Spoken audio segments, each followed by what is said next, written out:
हाय, मी कविता. आज आपण बनवणार आहोत ताज्या मटारची कचोरी.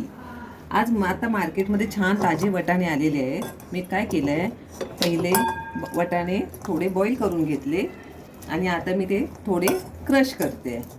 आपल्याला मटारची कचोरी करण्यासाठी हे वटाणे लागणार आहे. मग त्याच्या आत बस त्याआधी मी थोड्या वेळापूर्वी थोडं गव्हाचं पीठ आणि मैदा हे दोन्ही एकत्र करून त्याच्यावरती कडकडीत तेलाचं मोहन टाकून पीठ मळून घेतलेलं आहे आणि ते थोडं काय तर हे मटार आता छान झालेले आहेत. पीठ रेस्ट करायला ठेवलेलं आहे. हे 10-15 मिनिटं असं ठेवून दिलं की ते मग मटारची कचोरी छान कुरकुरीत आणि क्रिस्पी होते. आता कढई छान तापलेली आहे. मी गॅस मध्यम आचेवर ठेवलेला आहे. आता त्याच्यामध्ये मी 2-3 चमचे तेल टाकते. तेल चांगलं गरम झालं की त्याच्यामध्ये आपण थोडंसं जिरं घालायचं. जिरं छान तडतडलं पाहिजे, तर त्याचं ते खुलून येणार. तडतडलं आहे. आता त्याच्यामध्ये 1 चिमूट आपण हिंग टाकूया. हिंग टाकल्यामुळे काय होतं, आपण काही खाल्लं ना की ते आपल्याला बाधत नाही. छानपैकी हिंग टाकलं आहे थोडंसं. आणि आता त्याच्यामध्ये मी हिरव्या मिरचीचा ठेचा टाकते. हिरव्या मिरचीचा ठेचा म्हणजे काय केलं आहे, 2-3 लसूणच्या पाकळ्या घेतल्या आहेत, थोडासा कढीपत्ता घेतला आहे. कढीपत्ता आमच्या गावचा आहे, त्याच्यामुळे त्याचा फार छान सुगंध येतो. आणि लसूणच्या पाकळ्या 2-3 घेतल्या आहेत. हा चांगला परतून घ्यायचा. परतून घेतला की याचा सुवास पण अगदी सुंदर येतो. त्यामध्ये थोडीशी चिरलेली कोथिंबीर घालायची. कोथिंबीर घातली की ते एकदम अप्रतिम वाटतं. आता हे छान त्याला चांगला कलर आलेला आहे. त्यामध्ये आता आपण थोडीशी हळद टाकूया. हळद टाकली नंतर थोडासा लाल मसाला, ओके. आणि त्याच्यानंतर धना जिरा पूड टाकली आहे मी. धना जिरा पुडाने त्याच्याने छान सुगंध येतो त्याचा. आणि नंतर हे मसाले टाकले जे आपण ऑलरेडी तयार करून ठेवले होते. आणि आता त्याला थोडं हलवून 5-10 मिनिटांसाठी आपण त्याच्यावर झाकण ठेवून त्याला छान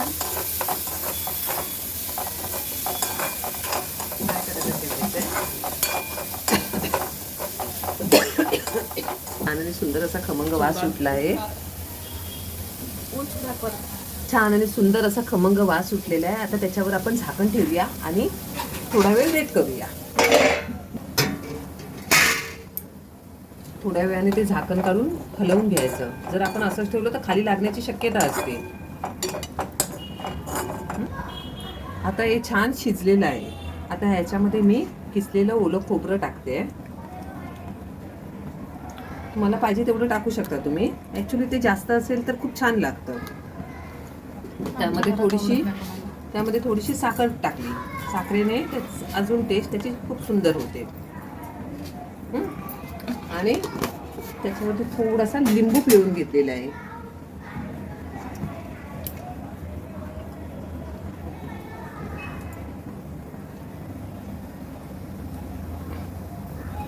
दाणे पडले, लिंबूचं काय पडलं असेल तर काढून टाकायचं, तसंच नाही ठेवायचं. नाहीतर काय मुलांच्या तोंडात येतं आणि मग त्यांना आवडत नाही ते. आणि परत एकदा छान हलवून घ्यायचं. माझ्यामध्ये थोडंसं खोबरं कमी पडलं आहे, आपण अजून त्याच्यात टाकू शकतो. हा लिंबूचा काय सुगंध सुटला आहे. तुम्ही एकदा नक्कीच ट्राय करून बघा, तुम्हाला खरंच खूप आवडेल. आता आपलं मेन काम काय राहिलं आहे, आपल्याला त्याच्यात मीठ टाकायचं आहे. त्याच्यात चवीनुसार मीठ टाकायचे. आणि नंतर राहिलेली कोथिंबीर मी थोडी चिरून घेतलेली आणि ती राहिलेली होती, ती आता मी कोथिंबीर टाकणार आहे. पण त्याआधी ना मला ह्याच्यामध्ये ना काळी मिरी पावडर मला आवडते आणि शरीराला या थंडीमध्ये ती खूप चांगली असते. म्हणून मी ती थोडीशी 1 चिमूट काळी मिरी पावडर टाकलेली आहे त्याच्यामध्ये. आता चांगलं हलवून घ्या आणि त्याच्यावर 2 मिनिटं झाकण ठेवून नंतर गॅस बंद करून टाकायचा.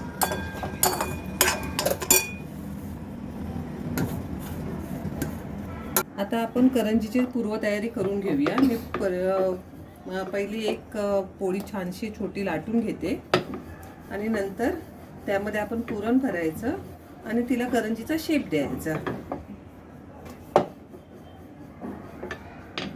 हां, आता आपली बऱ्यापैकी तयारी झालेली आहे आणि आता मी तुम्हाला ते पुरण त्याच्यामध्ये भरून ती करंजी कशी तयार करायची एक सॅम्पल दाखवते. इकडे मी ह्या साईडला तेल गरम करून तळायसाठी तयारी करून पण ठेवली आहे. म्हणजे काय, इकडे झाले आपण करंजी फ्राय करू शकतो.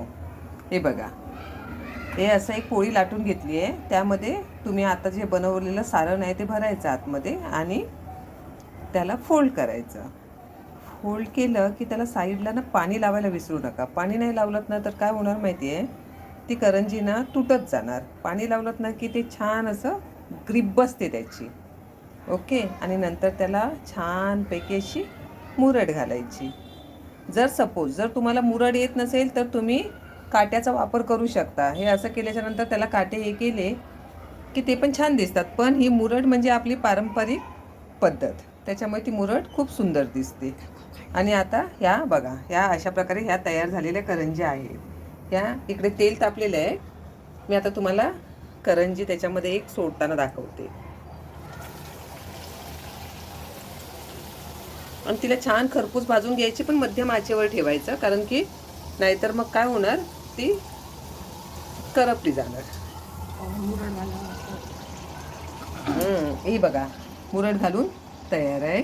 आणि अशा प्रकारे आपण एक एक करून करंजी तळून, मी तुम्हाला मुरड घातलेली दाखवली. जर सपोज कोणाला मुरड घालता येतच नसेल तर मग हे असं तयार करून मग हे एक काटा घ्यायचा आणि ह्याची पण खूप सुंदर डिझाईन होते. छान वाटतं, हे पण दिसायला पण खूप सुंदर दिसतं आणि इन्स्टंट होतं.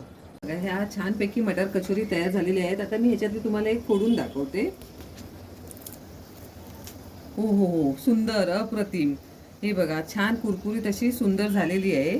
ह्यासाठी तुम्ही छानपैकी सुंदर वास पण येतोय. खरंच तुम्ही हे ट्राय करून बघा. जर तुम्हाला हा शेप द्यायचा नसेल तर तुम्ही मोदक किंवा हे मोदकचा शेप पण तुम्ही देऊ शकता, किंवा तुम्हाला दुसरा कोणताही शेप आवडला तर तो पण तुम्ही द्या. पण तुम्ही नक्कीच एकदा ट्राय करून बघा. आणि खरंच जर तुम्हाला माझा हा चॅनल आवडला असेल तर याला लाईक आणि सबस्क्राईब करा. आणि तुम्ही दिलेली सबस्क्राईब केल्यामुळे मला खूप आनंद होईल.